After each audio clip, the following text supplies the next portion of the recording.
Hello aspirants, welcome to Shah educators. आज हम बात करेंगे एक नए टॉपिक के बारे में जो जेकेएसएसबी के नायब तहसीलदार के आईटी सेक्शन में इंट्रोड्यूस किया गया है, राइट, जिसका नाम है रिमोट सेंसिंग। जहां पे आपसे रिमोट सेंसिंग का बेसिक्स पूछा गया है, जीआईएस पूछा गया है, जीपीएस पूछा गया है, डीजीपीएस पूछा गया है और ईटीएस पूछा गया है, राइट। तो ये चार चीज़ें आपसे पूछी गई है और बेसिक्स पूछा गया है रिमोट सेंसिंग का। तो ये क्यों पूछा गया है, सबसे पहले आपको ये चीज़ पता होनी चाहिए। ये इसीलिए इंट्रोड्यूस किया गया है ताकि स्टूडेंट्स इससे फेमिलियर हो, आगे जाके काम करने में आसानी हो जब आपकी सिलेक्शन होगी। क्यों? बिकॉज रिसेंटली आपने देखा होगा जियो टैगिंग हो रही थी विलेजेस की। क्या हो रही थी? जियो टैगिंग हो रही थी, रेवेन्यू मैप जनरेशंस हो रहे थे, ठीक है, इंक्रोचमेंट को हटाने के लिए काफ़ी सारी चीज़ें हैं, कंस्ट्रक्शन है, सिविल इंजीनियरिंग है, हर जगह आजकल रिमोट सेंसिंग यूज़ होती है। That is why it has been introduced and I really appreciate it कि टेक के साथ साथ, नई दुनिया के साथ साथ हमारे रेवेन्यू डिपार्टमेंट भी आगे बढ़ रहे हैं, तो that is a good sign, right. तो let's move forward. Remote sensing जो है, आपको सबसे पहले बेसिक्स, आज के लेक्चर में बेसिक्स कवर करेंगे हम, ताकि आपको आइडिया मिले, ओवरव्यू मिले रिमोट सेंसिंग कैसे काम करती है और क्या चीज़ होती है ये। And then we will move forward towards GIS, GPS and DGPS and ATS. ये जीआईएस क्या होता है? जियोग्राफिक इंफॉर्मेशन सिस्टम या जियोग्राफिकल इंफॉर्मेशन सिस्टम कहिए आप इसे। जीपीएस क्या होता है? Global positioning system. डीजीपीएस क्या होता है? Differential global positioning system. And ETS क्या होता है? Electronic total station. ठीक है, ये ईटीएस ज़्यादातर कंस्ट्रक्शन और सिविल इंजीनियरिंग में यूज़ किया जाता है, राइट। ये हम सारे डिटेल में पढ़ेंगे, उतना डेप्थ में नहीं जाएंगे क्योंकि बेसिक सा टॉपिक है। 3 मार्क्स इससे आएंगे, मैक्स टू मैक्स 4 भी आ सकते हैं, राइट। तो 3 मार्क्स इससे आएंगे। हम ये कवर करेंगे 2 लेक्चर में, और इसके जो आपके पीडीएफ नोट्स हैं वो मैं टेलीग्राम चैनल में प्रोवाइड करूँगा precisely. Don't worry about that. Right now you have to understand first of all basics.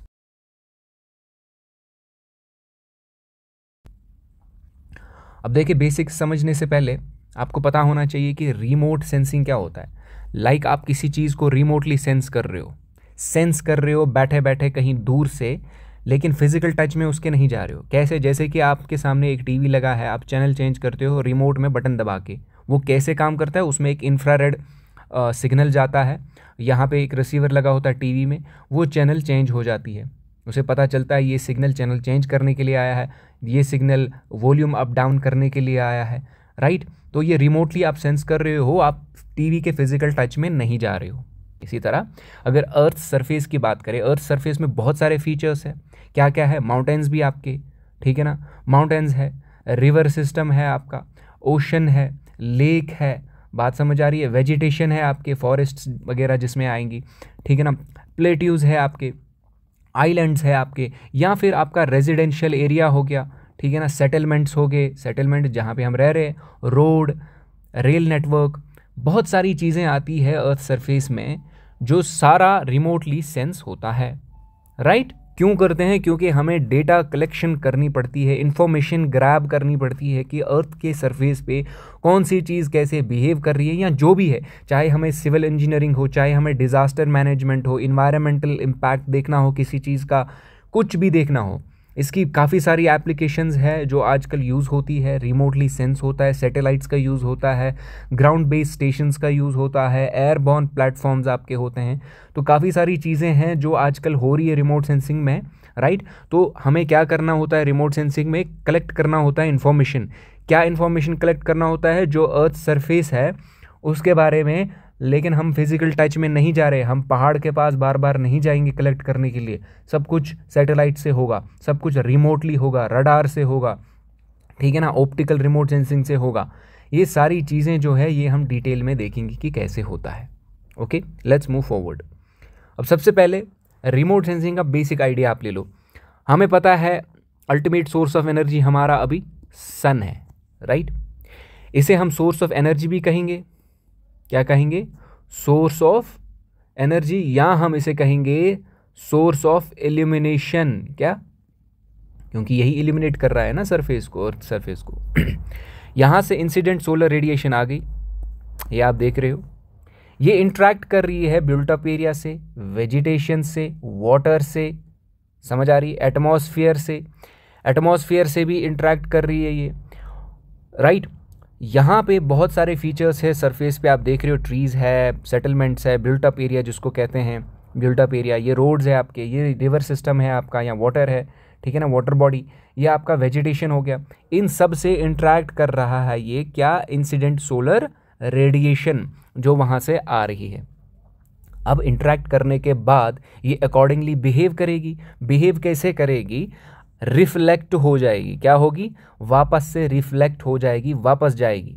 Geography में आपने पढ़ा होगा हीट बजट, ठीक है ना, अर्थ का जो हीट होता है, अर्थ का जो रेडिएशन होता है, थर्मल बैलेंस होता है, वो कैसे होता है, ये आपने ज्योग्राफी में पढ़ा होगा। हमें वहाँ नहीं जाना, हमें बेसिक आइडिया देखना है कि जो रिफ्लेक्ट हो गई बैक एनर्जी, जो सोलर रेडिएशन जो होती है, ठीक है ना, ये जो रिफ्लेक्ट हो गई, ये यहाँ पे सैटेलाइट लगा है, इसमें सेंसर लगा है, ये इसको कलेक्ट करेगा। क्या करेगा, कलेक्ट करेगा। कलेक्ट करने के बाद इस डेटा को ये ट्रांसमिट करेगा आगे स्टेशन, चाहे ग्राउंड बेस्ड स्टेशन है या जहाँ पे भी लगा है, उस डेटा को प्रोसेस करके मैप जनरेशन होगी, डेटा एनालिसिस होगा, ठीक है ना, डेटा साइंटिस्ट बैठे होते हैं जो उस डेटा को एनालाइज करके काफ़ी सारी चीज़ें पता लगा सकते हैं।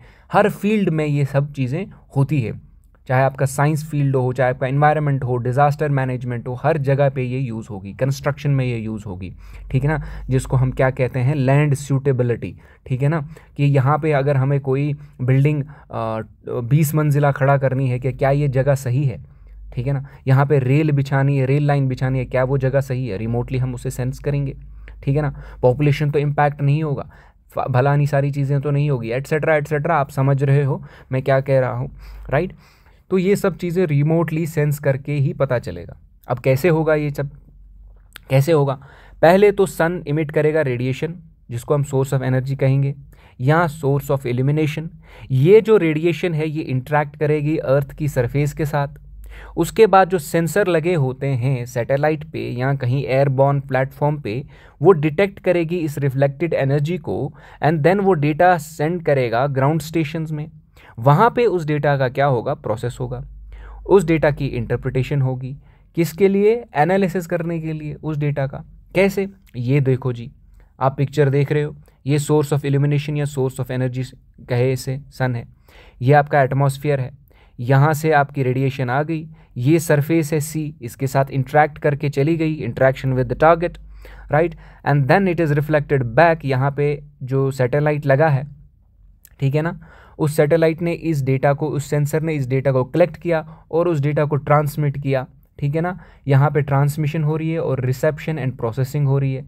ये यहाँ पे एक और स्टेशन लगा है, उसके बाद ये भेजेगा कहाँ पे, नीचे ग्राउंड स्टेशन में। ग्राउंड स्टेशन के बाद ये जाएगा प्रोसेसिंग के लिए, प्रोसेसिंग के बाद इसकी इंटरप्रिटेशन और एनालिसिस होगी, ठीक है ना। उसके बाद आपका GIS काम आता है, जो हम कल लेक्चर में पढ़ेंगे कि GIS इस डेटा को क्या करता है आगे जाके, ठीक है ना, GIS कहाँ पे काम आता है। फिलहाल आप ये समझ लो, ये फ्लो है कि रिमोट सेंसिंग प्रोसेस कैसे होती है, ठीक है ना। बन गया आपका डेटा।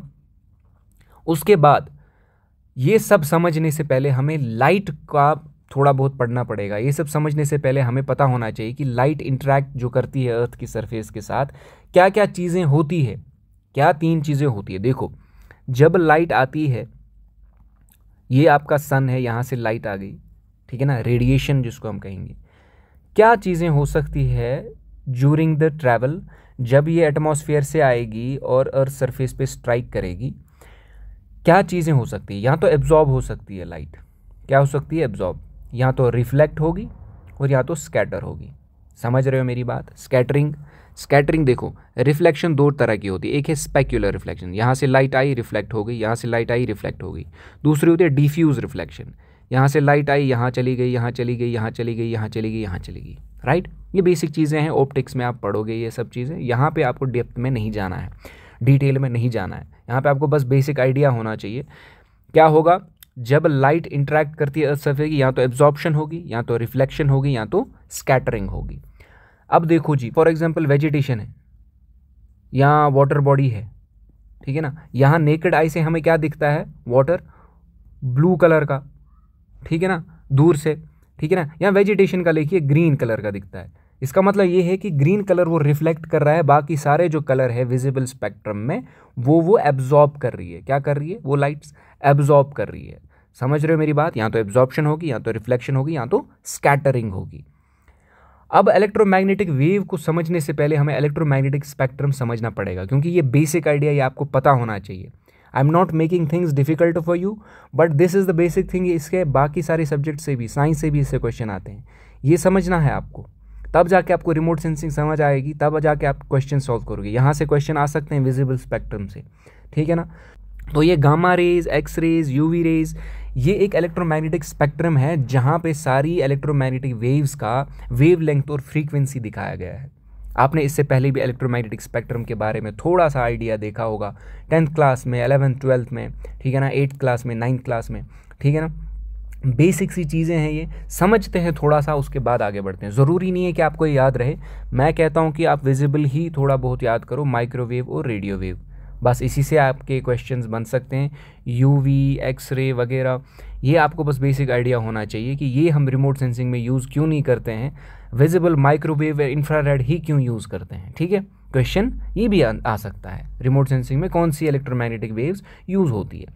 अब जो ये गामा रेज है, गामा रेज क्या होती है, ये मेडिकल फील्ड में भी यूज़ होती है, एक्सरेज भी मेडिकल फील्ड में यूज़ होती है। कैसे?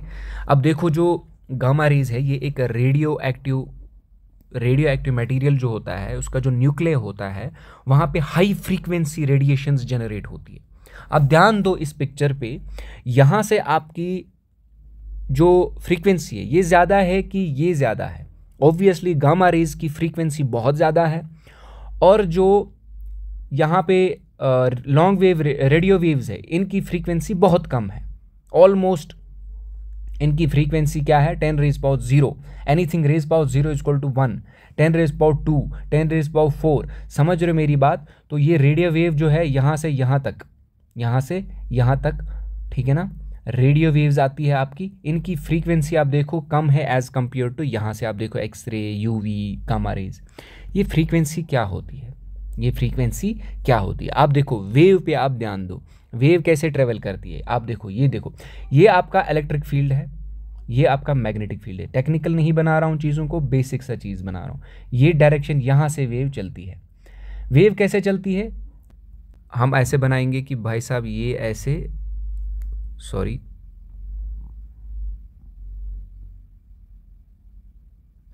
ठीक है, ये आपकी वेव हो रही है प्रोपगेट, मतलब आगे चल रही है वेव प्रोपगेशन, ये आपकी डायरेक्शन है। बात समझ आ रही है? अब जो ये वेव है इसको कहेंगे क्रेस्ट, और ये एरिया को कहते हैं ट्रफ। बात समझ आ रही है? आपको बस फ्रीक्वेंसी और वेवलेंथ समझना है कि क्या चीज़ होती है, फ्रीक्वेंसी और वेवलेंथ क्या चीज़ होती है। इसको कहेंगे क्रेस्ट, इसको कहेंगे ट्रफ। बात समझ आ रही है?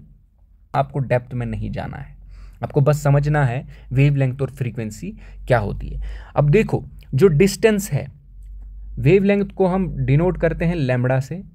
जो डिस्टेंस है बिटवीन दो क्रस्ट्स के बीच में डिफरेंस, अब देखो इसके, ये एक क्रस्ट है, ये दूसरा क्रस्ट है, इनके बीच में जो डिस्टेंस होती है उसको हम कहेंगे वेवलेंथ। फ्रीक्वेंसी क्या होती है? फ्रीक्वेंसी होती है कितनी वेव्स जाएंगी, कितने क्रेस्ट्स जाएंगे एक गिवन पॉइंट में। ये एक है, देखो ये फ्रीक्वेंसी है, ऐसे ऐसे ऐसे ऐसे कितने क्रेस्ट गए, फॉर एग्जांपल 5 सेकंड में कितने गए, 1 2 3 4 5, ये इसकी फ्रीक्वेंसी बन गई। बात समझ आ रही है? जो फ्रीक्वेंसी है number of crests passing through a given point in a given period of time, बस ऐसे आप याद रखो, ये होती है फ्रीक्वेंसी। और वेवलेंथ क्या है? दो क्रेस्ट के बीच में जो डिस्टेंस यहाँ पे होती है, ये एक क्रेस्ट है, ये एक क्रेस्ट है, ये एक ट्रफ है, इसके बीच में ये वाली डिस्टेंस जो आपको दिख रही है, ये वाली डिस्टेंस, बात समझ रही हो? ये वाली डिस्टेंस जो आप देख रहे हो, ये क्या है? वेवलेंथ है। और जो नंबर ऑफ क्रेस्ट पास हो रहे हैं एक गिवन पीरियड में, उसको क्या कहेंगे? फ्रीक्वेंसी कहेंगे। नाउ आई होप आपको समझ आया होगा। चलिए फिर, अब हम कहाँ पे थे? अब हम बात कर रहे थे फ्रीक्वेंसी के बारे में। गामा रेज की फ्रीक्वेंसी बहुत ज़्यादा होती है, रेडियो एक्टिव न्यूक्लियस से रिलीज होती है high frequency radiations. Nuclear process जहाँ पे होती है वहाँ पे गामा रेज रिलीज होती है। अब देखो, गामा रेज का आजकल मेडिकल में यूज़ कैसे होता है? ये कैंसर सेल जो होती है, कैंसर सेल्स, उनको डिस्ट्रक्ट करने में ये गामा रेज यूज़ होती है। बात समझ आ रही है? ठीक है। अब एक्सरेज मेडिकल, आपने एक्सरे किया होगा, ये भी एक मेडिकल फील्ड में यूज़ होता है। कैसे? आपके पीछे एक मेटल प्लेट आपने देखा होगा लगा होता है और आपको उस पर रखा जाता है, उसके सामने रखा जाता है, बिटवीन यू, यहाँ से ब्लास्ट किया जाता है, ठीक है ना। वो मेटल प्लेट के साथ इंटरेक्ट कर दिए, मेटल प्लेट उसका टारगेट होता है, आप टारगेट नहीं होते हो, आप बीच में बैठे हो, ठीक है, आप बीच में बैठे हो, ठीक है ना, आप टारगेट नहीं होते हो, ये मेटल प्लेट टारगेट होता है, यहाँ से ब्लास्ट किया जाता है। क्या किया जाता है? हाई एनर्जी इलेक्ट्रॉन्स यहाँ से टारगेट किए जाते हैं, इस मेटल प्लेट में वो रिफ्लेक्ट होके आते हैं, आपका बॉडी का स्कैन हो जाता है, ठीक है ना, एक्सरे प्रोड्यूस होता है, ठीक है ना। बड़ी डेंजरस चीज़ है, ठीक है, हम लाइटली लेते हैं, एक्सरे करा देते हैं बात बात पे, जब कोई सीरियस चीज़ हो तभी कराना चाहिए, because it's not good for our body. चलिए फिर, ये एक्सरे का हो गया, फ्रीक्वेंसी बहुत ज़्यादा होती है इसकी। UV, ultra violet rays. UV rays क्या है? यूवी रेज कहाँ से आती है? देखो, हमें पता है सन जो है वो प्राइमरी सोर्स है यूवी रेज का, ठीक है ना। हमें पता है एनवायरनमेंट में हम ओजोन के बारे में पढ़ते हैं, ठीक है ना। ओजोन इन यूवी रेज को क्या करता है? एब्जॉर्ब करता है। क्या करता है? एब्जॉर्ब करता है। यूवी रेज की वजह से हमें सन बर्न्स होते हैं। क्या होते हैं? तभी हम सनस्क्रीन लगाते हैं, सन बर्न्स होते हैं, ठीक है ना।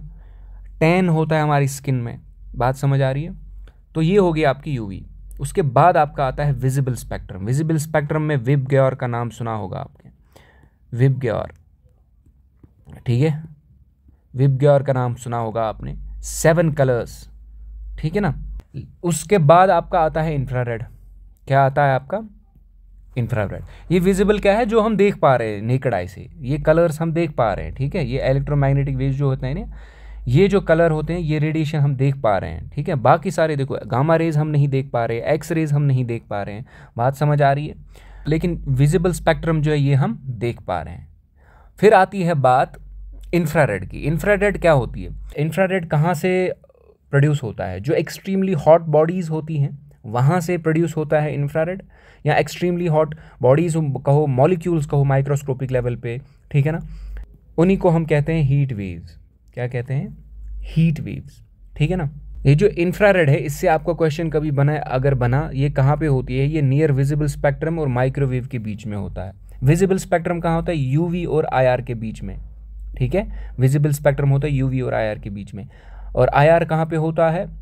ठीक है ना, विजिबल स्पेक्ट्रम और माइक्रोवेव के बीच में। बात समझ आ रही है?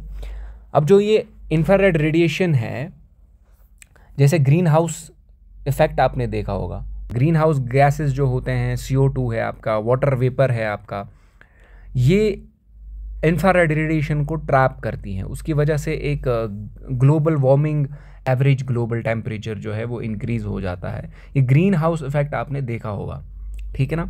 इसमें हम डिटेल में बात नहीं करेंगे। आपने नाइट विजन गॉगल्स देखी होंगी जो हमारे सोल्जर्स के पास होती है। नाइट में जब आप गॉगल्स पहनते हो, वो इस इंफ्रारेड रेडिएशन को कैप्चर करती हैं। कैसे? कोई ऑब्जेक्ट है अंधेरे में, ढाक में, ठीक है ना, वो हम देख पाएंगे क्योंकि वो ये रेडिएशन इमिट कर रहा है। बात समझ आ रही है? चलिए माइक्रोवेव देखते हैं। माइक्रोवेव की जो फ्रीक्वेंसी 10⁻10 है, 10⁻10 है, कम फ्रीक्वेंसी होती है as compared to gamma ray, X ray, UV की बात अगर करें। ये ज़्यादातर एविएशन, नेविगेशन में यूज़ किया जाता है। माइक्रोवेव जो है ज़्यादातर एविएशन में यूज़ किया जाता है, ठीक है ना। और आपने घर पे माइक्रोवेव देखा होगा जिससे आप अपने फूड को हीट करते हो, पकाते हो थोड़ा सा, उसमें माइक्रोवेव रेडिएशन यूज़ की जाती है कि ताकि उसकी वजह से फूड है वो हीट हो, उसकी वजह से जो फूड है वो हीट अप हो, ठीक है ना। उसके बाद आपका सबसे एंड में आता है लॉन्ग वेव रेडिएशन, जो रेडियो वेव्स जिनको हम कहते हैं। रेडियो वेव्स जो है आपके रेडियो, टीवी, इनकी फ्रीक्वेंसी 300 मेगाहर्ट्ज़ तक जाती है, 3 किलोहर्ट्ज़ से 300 मेगाहर्ट्ज़। बात समझ आ रही है? 300 मेगाहर्ट्ज़ तक जाती है, लेकिन वेवलेंथ इनकी सबसे ज़्यादा होती है 10⁸, ठीक है ना। इसको लैम्बडा कहते हैं, वेवलेंथ ऐसे डिनोट करते हैं आप। बात समझ आ रही है?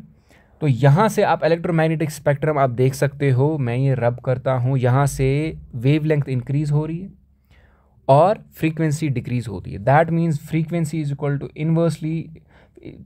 Is inversely proportional to wavelength. जितनी ज़्यादा वेवलेंथ उतनी कम फ्रीक्वेंसी, जितनी ज़्यादा फ्रीक्वेंसी उतनी कम वेवलेंथ। बस इतना आपको समझना था, ठीक है ना। या तो एब्जॉर्ब होगी, या तो रिफ्लेक्ट होगी, या तो स्कैटर होगी। ये सारी रेडिएशंस आपकी दी गई है। रिमोट सेंसिंग में इलेक्ट्रोमैग्नेटिक स्पेक्ट्रम में क्या होता है यूज़, एक आपका विजिबल यूज़ होता है, एक आपका इंफ्रारेड यूज़ होता है, एक आपका माइक्रोवेव यूज़ होता है, और आपका रेडियो वेव भी यूज़ होता है। ठीक है, अब देखो ये स्पेक्ट्रल सिग्नेचर क्या होता है, ये आपको समझना पड़ेगा। मैंने कहा था ग्रीन वेजिटेशन है, ठीक है ना। वो ग्रीन क्यों दिखती है, क्योंकि वो बाकी सारे कलर एब्जॉर्ब करती है और ग्रीन रिफ्लेक्ट करती है।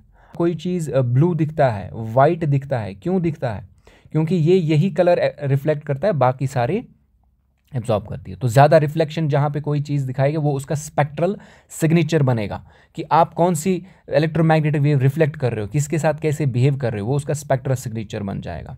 अगर आप ये ग्राफ देख पा रहे होंगे,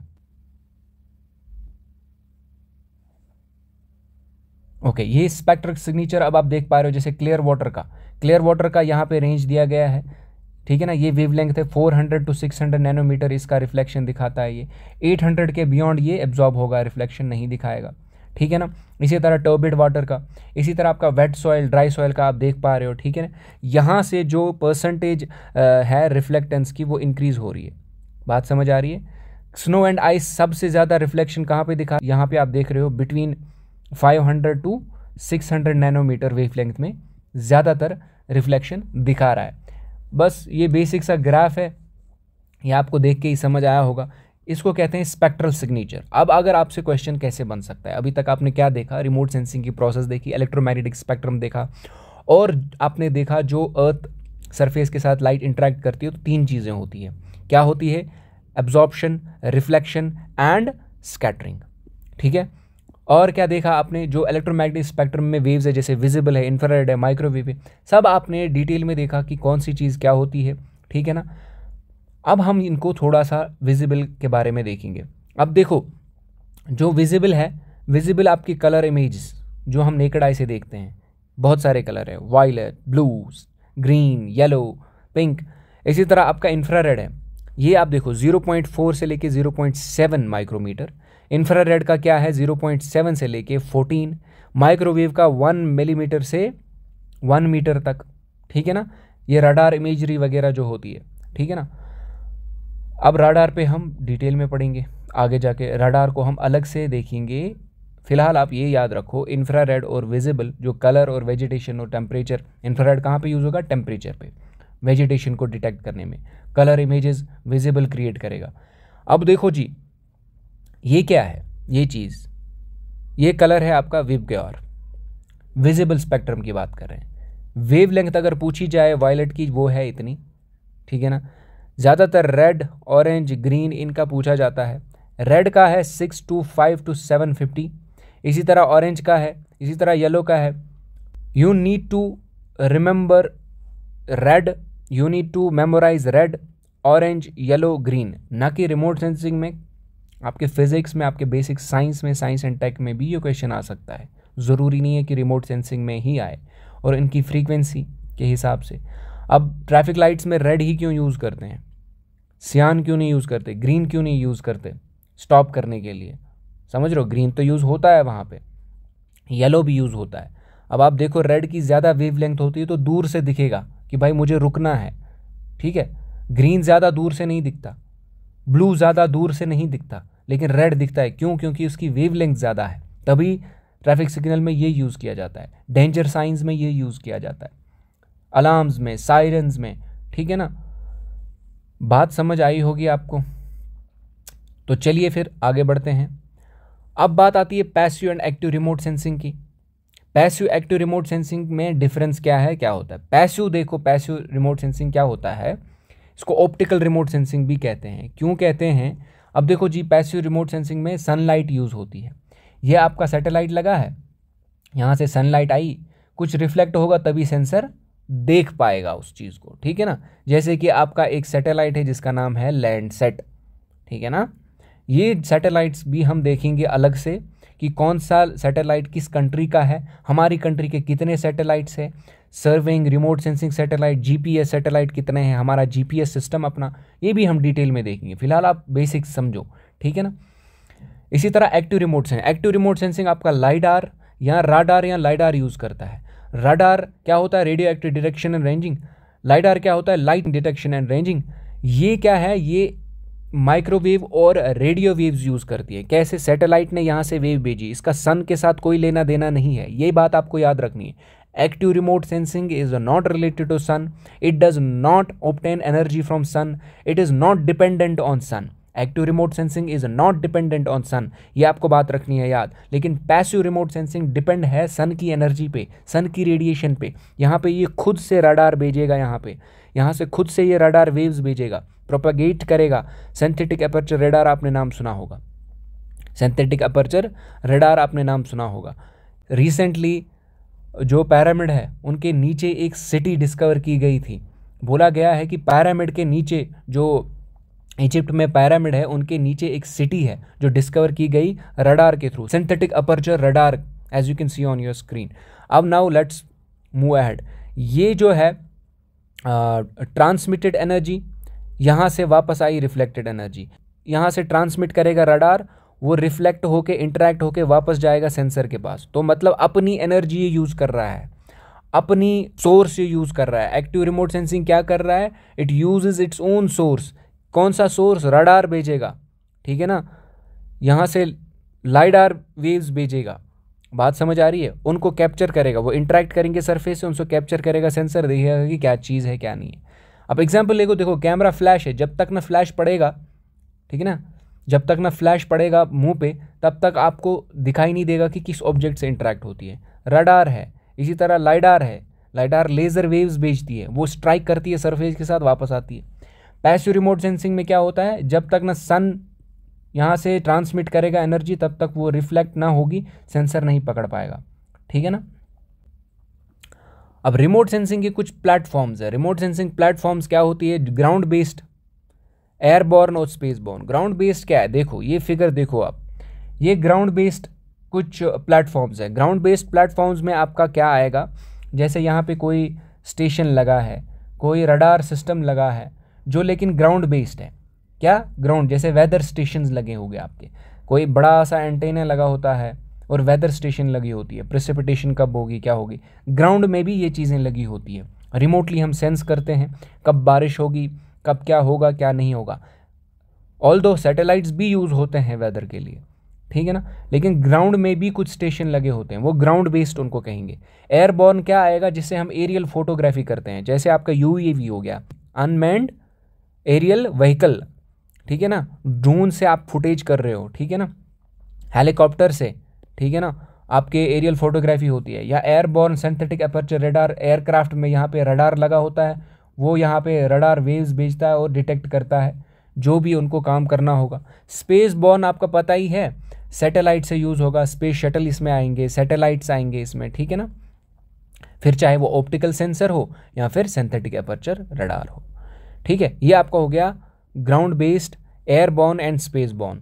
कितने प्लेटफॉर्म्स है रिमोट सेंसिंग के अगर पूछा जाए, एक आपका ग्राउंड बेस्ड है, एक आपका एयरबॉर्न है, एक आपका स्पेस बॉर्न है। आपसे पूछा जा सकता है बेसिक चीज़ की एयरबॉर्न में क्या आएगा, ड्रोन, एयरक्राफ्ट, बलून भी पहले यूज़ होते थे, ठीक है ना, बड़े बड़े बलून, उन पे कैमरा लगाए जाते थे, ठीक है ना, क्योंकि मैप, पहले ज़माने में हमें मैप के बारे में कुछ पता नहीं था, जब तक ना हम ऊपर हवा में गए तब हमें पता चला, प्रॉपर मैप जनरेशन हो पाई, फ़ोटोज़ आ पाए हमारे पास, टोपो शीट्स हमारे पास आई, तब जाके हमने मार्किंग की एरियाज़ की कि यहाँ से रिवर ऐसे बह रहा है, यहाँ पे पहाड़ है, यहाँ पे ये बस्ती है, यहाँ पे ये कंट्री है, ठीक है। ये सारा रिमोट सेंसिंग का खेल है, ठीक है। ग्राउंड बेस्ड में वेदर स्टेशंस वगैरह आएंगी, या फिर आप बोल सकते हो ग्राउंड बेस्ड जीपीएस, ठीक है ना, वो भी इसमें आएगा। जब हम नेक्स्ट लेक्चर में इन प्लेटफॉर्म्स की एग्जाम्पल पढ़ेंगे, वहाँ पे मैं आपको बताऊंगा कि क्वेश्चन कैसे आ सकते हैं। फिलहाल आप इतना याद रखो, एयरबॉर्न में ड्रोन, एयरक्राफ्ट, बलून भी आएंगे। स्पेस बॉर्न में सैटेलाइट्स आएंगे, जैसे आपका कार्टोसैट सैटेलाइट है, लैंडसैट, ये क्या चीज़ें हैं ये भी हम डिस्कस करेंगे, ठीक है। स्पेस बॉर्न में आपके सैटेलाइट्स आएंगे, ठीक है ना, स्पेस शटल भी आपका सैटेलाइट इसमें स्पेस बॉर्न में आएगा, स्पेस शटल, सैटेलाइट्स भी आएंगे। एयरबॉर्न में आपके ड्रोन एंड एयरक्राफ्ट आएंगे। ग्राउंड बेस्ड तो आप बताइए। अब एप्लीकेशंस क्या है रिमोट सेंसिंग की, अर्बन प्लानिंग में भी ये यूज़ होता है। अगर हमें किसी सिटी की ग्रोथ मेजर करनी हो कि कितनी सेटलमेंट्स बढ़ रही है, ठीक है ना, हमें किस सिटी प्लानिंग की ज़रूरत है, स्मार्ट सिटी कोई प्रोजेक्ट बनाना है हमें, अर्बन प्लानिंग में स्मार्ट सिटी प्रोजेक्ट बनाना है, ठीक है ना, कंस्ट्रक्शन करनी है हमें, वहाँ पे टेरेन एनालिसिस करनी है ताकि लैंडस्लाइड ना हो, ये सेटलमेंट यहाँ पे टिकी रहे, हमें देखना है कि ये ऑल्टीट्यूड कितना है, क्या है, ठीक है ना, वहाँ से एक डिजिटल एलिवेशन मॉडल यूज़ होता है, हम हाइट पता करते हैं, यहाँ पे सेटलमेंट कंस्ट्रक्शन हो सकती है कि नहीं हो सकती, ठीक है। फॉरेस्ट्री में हम देखेंगे कि कितनी डिफॉरेस्टेशन हुई है, उनको डिटेक्ट करेंगे, ठीक है ना। एग्रीकल्चर में हम क्रॉप हेल्थ मेजर करेंगे, क्रॉप हेल्थ भी आज मेजर होती है एग्रीकल्चर में। कैसे रिमोट सेंसिंग यूज़ होती है कि भाई साहब जो क्रॉप है इसकी हेल्थ हम मेजर करते हैं, कैसे मेजर करते हैं, रिमोट सेंसिंग के थ्रू। कैसे, सेंसर डिटेक्ट करेगा, ठीक है ना, सेंसर क्या करेगा, डिटेक्ट करेगा जो ये वेजिटेशन है ये कितनी रिफ्लेक्टेंस दिखा रही है, जो हेल्दी वेजिटेशन नहीं होगी, जो मुरझाई हुई वेजिटेशन होगी, ठीक है ना, डिजीज लगी होगी, तो वो हेल्दी वेजिटेशन नहीं होगी, वो भी मैप होगी कि भाई इनका रिफ्लेक्टेंस डिफरेंट आ रहा है। डिज़ास्टर मैनेजमेंट में फ्लड, यहाँ डैमेज मैपिंग करेंगे हम, फ्लड मैपिंग करेंगे हम, अर्थक्वेक से कितना इम्पैक्ट हुआ है वो डिटेक्ट करेंगे, उस हिसाब से हम मेजर्स लेंगे और पब्लिक को अवेयर करेंगे, डिज़ास्टर मैनेजमेंट में यूज़ होगा, ठीक है ना। तो अब आपने क्या देखा कि कितनी एप्लीकेशन रिमोट्स हैं, इससे भी कहीं ज़्यादा एप्लीकेशंस है। तो आपको अगर क्वेश्चन आए तो क्वेश्चन कैसे आ सकते हैं, लेट्स सी। अब आपसे बेसिक सा क्वेश्चन पूछा जा सकता है, what is the main source of energy in passive remote sensing. मैंने क्या कहा था, एक एक्टिव रिमोट सेंसिंग है और एक पैसिव रिमोट सेंसिंग है। एक्टिव अपने ओन सोर्स, अपना रेडार सिस्टम है, उसका अपनी एनर्जी भेजता है, वो सन पे डिपेंड नहीं है। पैसिव क्या है, सन पे डिपेंड है। Main source of energy passive में क्या है, सन है, तो इसका आंसर होगा sun. In which part of the electromagnetic centre visible light fall, visible light किस में फॉल करती है आपकी, विजिबल लाइट स्पेक्ट्रम बताओ, विजिबल आपका किस में फॉल करता है, 0.4 से 0.7 के बीच में आपका विजिबल लाइट फॉल करता है, माइक्रोमीटर, ठीक है। विजिबल स्पेक्ट्रम आपको देखना है, ऊपर हमने देखा था। चलिए, which of the following is a space born remote sensing platform. Space born क्या है, मैंने बोला था एयरबॉर्न है, ground based and space born है। ड्रोन क्या है, ये एयरबॉर्न है। एयरक्राफ्ट क्या है, ये एयरबॉर्न है। सैटेलाइट क्या है, स्पेस बॉर्न है। वेदर बलून क्या है, ये भी आपका स्पेस बॉर्न नहीं है। तो इसमें स्पेस बॉर्न कौन सा हुआ आपका, इसमें स्पेस बॉर्न आपका सैटेलाइट हुआ। बेसिक क्वेश्चन है। Radar remote sensing use which type of wave, जो रडार है वहीं से कह रहा है रडार कौन सा यूज कर रहा है। मैंने आपको कहा था रडार क्या यूज करता है, माइक्रोवेव, क्योंकि माइक्रोवेव ही यूज होता है, इसकी वेव लेंथ ज्यादा होती है, तो रडार में ज्यादातर यही यूज होता है। मैंने बोला था एविएशन में यूज होता है ये, right. Let's move forward. Which of the following is the characteristics of active remote sensing. आपको पता है, मैंने आपको बोला active remote and passive. Active में क्या होता था और पैसिव में क्या होता था। पैसिव सन पे डिपेंड था, एक्टिव सन पे डिपेंड नहीं था, ठीक है। और क्या होता था, पैसिव डे में काम करता था, लेकिन ये डे हो या नाइट हो, ये तो रडार पे, ये तो माइक्रोवेव रेडिएशन पे काम करता है, इसका इससे कोई लेना देना नहीं है, ठीक है ना। अब पैसिव रिमोट सेंसिंग में क्या है, अगर क्लाउड होगा तो हमें डेटा कलेक्ट करना मुश्किल हो जाएगा, क्लाउड कवर ज़्यादा आएगा हमारे डेटा में, ठीक है। यहाँ पे क्लाउड व्लाउड कुछ भी हो तो इट डजेंट मैटर। और पैसिव रिमोट सेंसिंग में आपका विजिबल, इंफ्रारेड, बाकी सारी चीज़ें यूज़ होती है, यहाँ पे आपका माइक्रोवेव यूज़ होता है, ठीक है। अब यहाँ पे बोला गया है कौन सा कैरेक्टर से, देखो कैन नॉट वर्क एट, बिल्कुल गलत, नाइट में भी काम करेगा। डिपेंड्स ऑन सनलाइट, नहीं। Can work in cloudy condition, बिल्कुल कर सकता है। ऑलवेज यूज, नहीं। तो इसका करेक्ट आंसर होगा C, can work in cloudy conditions. चलिए, वाई, अच्छा, what does the sensor on a remote sensing satellite detect. Sensor remote sensing satellite में डिटेक्ट क्या करता है असल में, क्या ग्रेविटी डिटेक्ट करता है, नहीं। रिफ्लेक्टेड इलेक्ट्रोमैग्नेटिक रेडिएशन, बिल्कुल, जो रिफ्लेक्ट होगी इलेक्ट्रोमैग्नेटिक वही तो करेगी। साउंड वेव्स कहाँ आई, ओजोन लेवल्स कहाँ से बीच में आई, तो बेसिक इसका आंसर है reflected electromagnetic radiation. What happens when sunlight reach the earth, क्या होता है, ये रिफ्लेक्ट होगी, ये एब्जॉर्ब होगी, ये स्कैटर होगी, तीन चीजें होंगी। इट इज ओनली रिफ्लेक्टेड, गलत, ओनली रिफ्लेक्ट नहीं होगी। इट्स ओनली एब्जॉर्ब्ड, गलत। It is absorbed, reflected and scattered, बिल्कुल, ये तीन चीजें होती है। इट गेट इज डिस्ट्रॉयड, गलत, ठीक है। Which wave is commonly used in optical remote sensing. Optical remote sensing क्या है, जो सन की लाइट पे डिपेंड होता है, ठीक है ना। कौन सी वेव यूज़, माइक्रोवेव यूज़ होगी? बिल्कुल नहीं, वो तो एक्टिव रिमोट सेंसिंग में यूज़ होती है।